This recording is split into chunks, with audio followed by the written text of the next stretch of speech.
Саламатсыңдар ма оқушылар? Бүгінгі сабағымыздың тақырыбын мына бейне суреттер арқылы біз анықтайтын боламыз.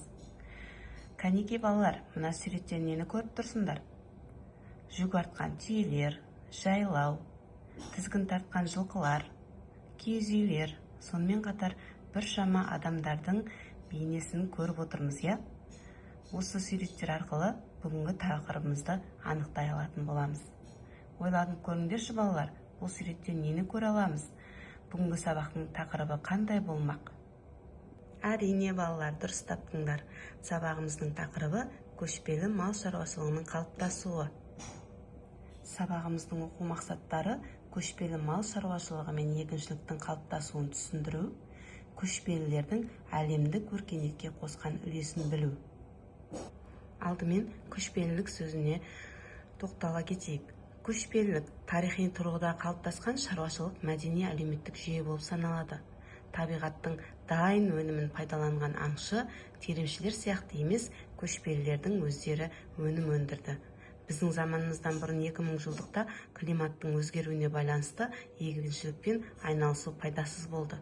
Адамдардың тіршілік етуіне қарай егіншілік бірте-бірте мал шаруашылығымен алмастырылды. Көшпелі мал шаруашылығына көшу артық өнім алуға мүмкіндік берді. Мал шаруашылығы қола дәуірінің соңғы кезеңінде шаруашылықтың жетекші саласы ретінде қалыптасты. Ерте темір дәуірінде көшпелі мал шаруашылығы одан әрі дамыды. Көшпелі мал шаруашылығына көшу себептері: табиғатта құрғақшылық бел алып, жауын-шашын азайды, егіншілікпен шұғылдану қиындай түсті. Ат әбзелдерін жетілдіру жылқыны көлік ретінде пайдалануға мүмкіндік берді. Мал басының көбеюі жаңа жайылымдарды қажет етті. Мал шаруашылығында өсірілетін түліктер: түйе қорексіз және сусыз ұзақ күнге шыдайды. Түйе көбінесе жүк көлігі қызметін атқарады. Ол 350 килограммға дейін ауыр жүкті көтере алады.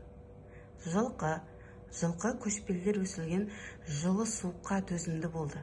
Тебіндеп жайылып, азығын қар астындағы тұяғымен аршып алады. Оған арнайы қораның қажеті болмады. Жылқы малы адамдарға сауса сусын, сойса азық болды. Жорыққа мінетін ең жақсы жылқыны көшпелілердің ерекше жоғары бағалағандығын белгілі. Қойдан ет, сүт және жүн алынды.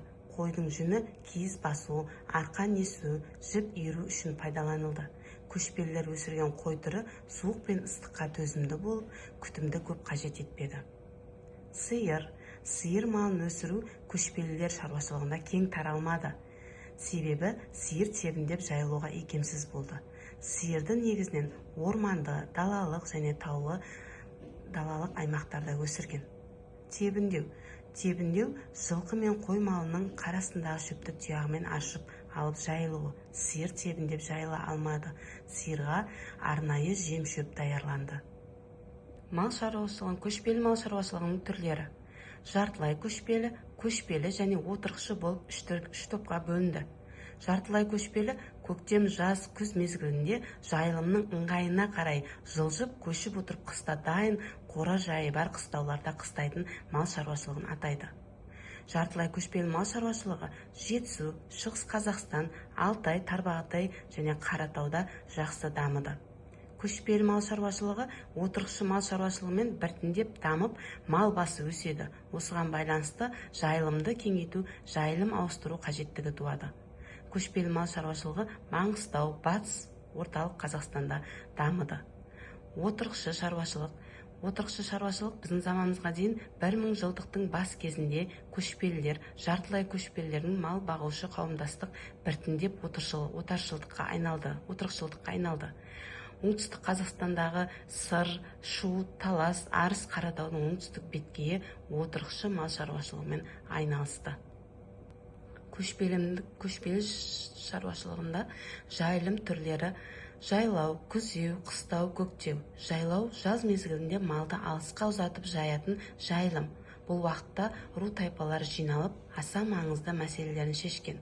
Жаз мезгілі көшпелілердің түрлі ойын-сауық өткізуге қолайлы болды. Жайлау көшпелілер қысқы азық-түлік дайындап, қар түскенге дейін күзеуде отырған. күзеу қыстауға жақын орналасқан жайылым. Күзеу күзгі жұмысқа қой мен түйе қырқуы да қосылады. Қыстау аязды суық қыста малшылар қыстауда өткізген. Мұнда жылы қоралар салынды. Көшпелілер арнайы жемшөп дайындап, ерте төлдеген малдарды осында бақты. Көктеу мал төлдеген соң малшылар көктеуге көшкен. Көктеуде жұмыс қызып, қой мен түйені жүн қырқылады.